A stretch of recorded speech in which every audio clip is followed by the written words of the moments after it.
திருப்பூரில் தொழில்துறையினருடன் கலந்துரையாடலில் ஈடுபட்டு வருகிறார் அதிமுக பொதுச் செயலாளர் எடப்பாடி பழனிசாமி. நேரடி காட்சிகளை பார்க்கலாம். இரண்டு தரப்புக்குமே அதிமுக ஆட்சி இருக்கிற வரை யாருக்கும் இழப்பு ஏற்படாத வகையில் எங்களுடைய அரசு செயல்பட்டு கொண்டிருந்தது. இடையிலே நிறுத்தப்பட்டு விட்டது. இப்பொழுது அரசாங்கம் முயற்சி பண்ணாங்க.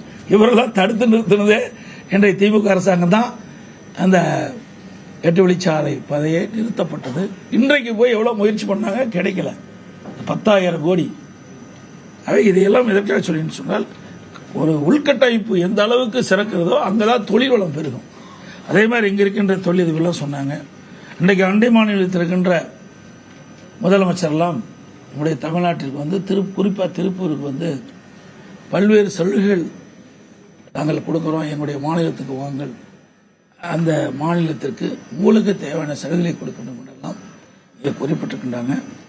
அதையெல்லாம் எதிர்காலத்தில் அதையெல்லாம் ஆய்வு செய்து நம்முடைய மாநிலத்தில் நம்முடைய பகுதியில் இருக்கின்ற தொழில் நலிவடையாத அளவிற்கு அதிமுக அரசு அமைந்தவுடன் பாதுகாக்கப்படும் என்பதை நேரத்தில் தெரிவிக்கிறோம்.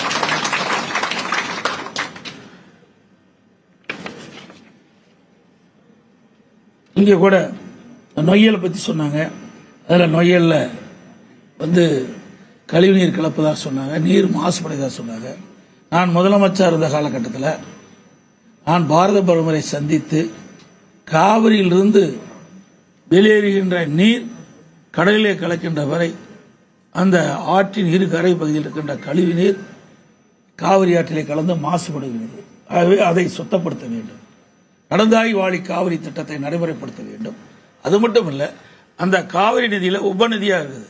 பவானி சாகரிலிருந்து வருகின்ற நீர், அமராவதியிலிருந்து வருகின்ற நீர், நொய்யிலிருந்து வருகின்ற நீர், இதையெல்லாம் சுத்தப்படுத்தி காவிரி ஆற்றிலே விட வேண்டும் என்ற ஒரு கோரிக்கை வச்சேன். கிட்டத்தட்ட நான் இருக்கும்போது பிரதமர் அவர்கள் ஏற்றுக்கொண்டு நாடாளுமன்றத்தின் கூட்டுக்குழுவில் மேதகு குடியரசுத் தலைவர் அறிவித்தாங்க.